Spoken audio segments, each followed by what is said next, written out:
What's going on, beautiful people? This is episode 132 of the Chasing Points podcast. Back again to share some insight. Sam and myself today, no Harrison. We're here to talk about some sports, and we got a lot to talk about. To be specific, since I can't speak, it's the NFL draft. We just passed. We watched. I'm pretty sure you watched every single day, just like I did. Um, Yes, sir. pretty much in depth to that extent. We also had the NBA, which has been absolutely nuts. Somebody was swept. Wonder who that was. A New York team seems to be on the verge of winning, and I'm not talking about the Rangers because they already swept. Yes, So sir. there's that, and then we'll get into somebody retiring too. Very big name retiring. So with that being said, we thank you all for listening. We appreciate you listening and watching on YouTube. And let's just get to it. Sam, as I mentioned, the NFL draft happened. It is it is a new thorn in my girlfriend's back, which I absolutely love because she hates that I watch sports, and she prays that she literally was sitting there saying to me, "Hey, so when's the when's the NBA playoffs over?" I was like, it just started. She was like, it's been on for like a month. I was like, it literally has been on Get for used like to it. a It's week. like, yeah, relax. And then she saw the NFL draft and she's like, what's the point? Like, if you're getting drafted and then the person's getting traded, I was just like, it's not necessarily the person getting traded. It's picks, but sometimes it is somebody getting traded. But it's mostly picks that are being moved around. I said, so I had to explain to her, it was like a bartership. It's like, I want what you have, but in order to get what you have, you want something from me, and you're not going to make the price too easy. So I got to give you X, Y, and Z to get that. Or like when you trade in anything. So kind of the easiest way to explain things, but 100% new thorn in her back because I watch sports all the time. So well, the trading 101 is going to be valuable to her because it's just part of the lexicon of sports everywhere, it right? is. Like we It talk about is. trades and signings and cap space and value all the time. So this is just a really valuable lesson for her. And then you Well, have like she's learning. She's learning for yeah. sure. So she's got no Then on the choice really flip, at this you point. have yeah, no, she's stuck now.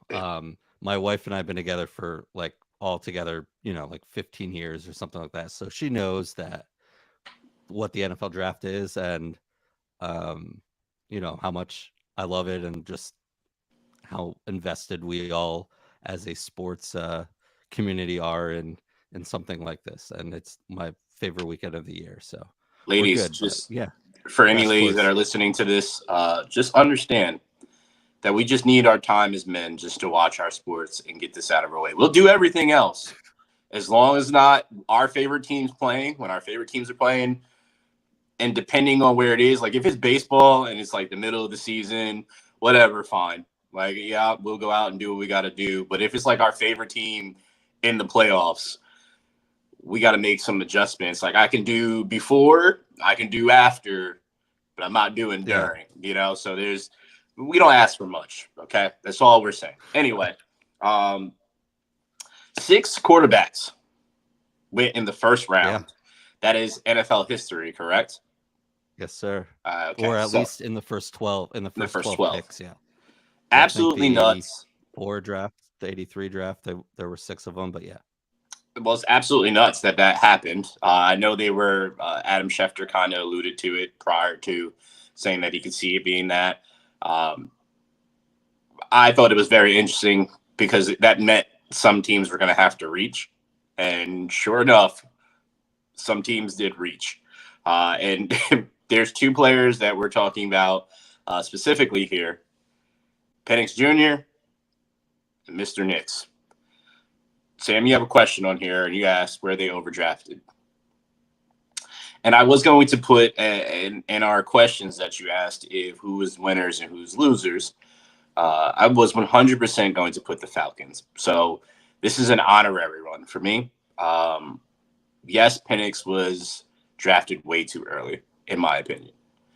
But in the spirit of you get what you want to get and whatever value it Yeah. is, you do what you have to do. So it's kind of been a dilemma, and I know it's been a debate pretty much ever since the pick has happened anywhere in sports media that covers football. But I do firmly believe, like, if that you believe that's your guy, go for it. Now, it doesn't. I think the conundrum that is for the Falcons at this point in time is you had so many holes to fill, and you went and just paid Kirk Cousins $150 million, and you said he was your guy, and then you go and get Michael Penix Jr. and you say he's our guy for the future, even though their contracts are essentially would be ending around the same time of each other.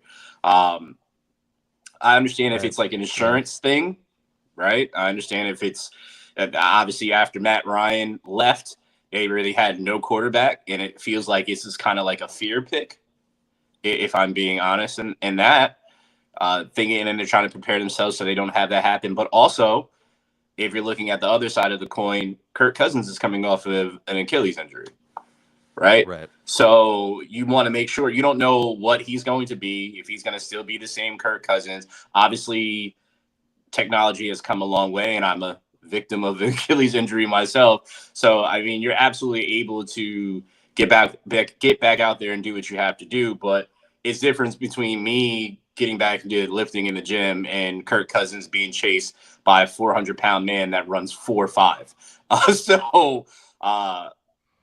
I just think it could go either way. I'm not too high or too low on it. It just was weird. I would have 100% got an offensive lineman or got a corner, which is what they really need at 8, and yet they didn't.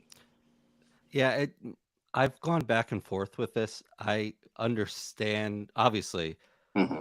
they know what they're doing. They know their franchise. They have a new head coach, and things did not go well during the Arthur Smith era. And you just mentioned, Matt Ryan's gone, and Desmond Ridder was not the answer, and all of that. I understand wanting to get your guy if you believe in a quarterback, and they had him rated number 2 on their board.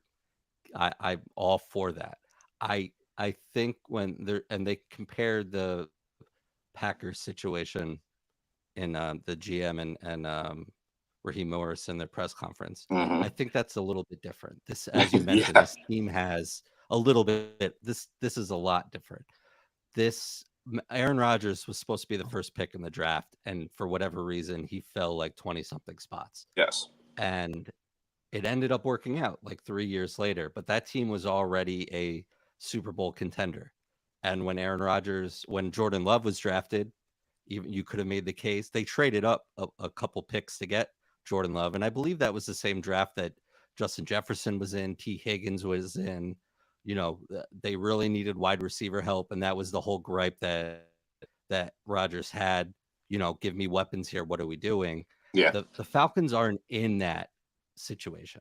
Correct. And then when you draft a guy, and I like Michael Penix, and he probably has the highest floor of these first-round quarterbacks that could just step in and play pretty decent from the jump. The problem is he's 24 years old. Yeah. He had 2 ACL surgeries, and you just gave, as you mentioned, $100 million guaranteed.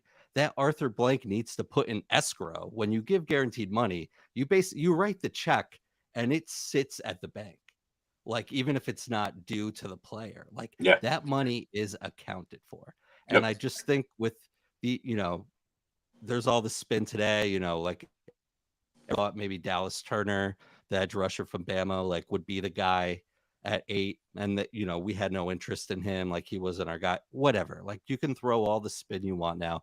I just think there were a lot of other opportunities that the Falcons could go, especially when even though Kirk might not be ready, you're playing in a division where he's already the best quarterback in that division. Derek Carr, Bryce Young, Kirk Cousins, and I'm blanking on what the Baker. You can make Kirk Cousins on one leg. You can make a case is pretty damn good. So it was a questionable decision there. But again, you want to get your guy, you can get your guy. That's whatever. Absolutely.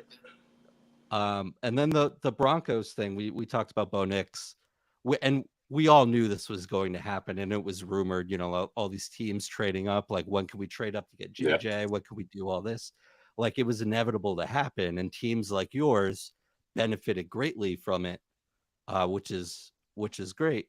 But I, you can make the case that, like the Falcons, I don't think the Broncos even needed to get a quarterback. It's unless you I really mean, who's feel their like. quarterback? Right. Listen, no, I get it. I don't think Jared Stidham or Zach Wilson or anyone else on that roster is like the answer in Denver. Yeah. So if Sean Payton believes so much that Bo Nix is that guy at 12, do it. That's fine. But you probably could have just do what it's kind of like a blessing in disguise for the Raiders, where it's like, okay, well, there's no quarterback for us to pick. Let's just try to make the team better. But this is, again, just the way that the first round quarterbacks, the rookie scale is now, and their contracts become pretty disposable, as we've just seen with Mac Jones and Zach Wilson, and all the other, Trey Lance and everything, Justin Fields. If you feel passionate about a guy, get it. But you just wasted 2 first round picks and all of this money to get Russell Wilson. That didn't work.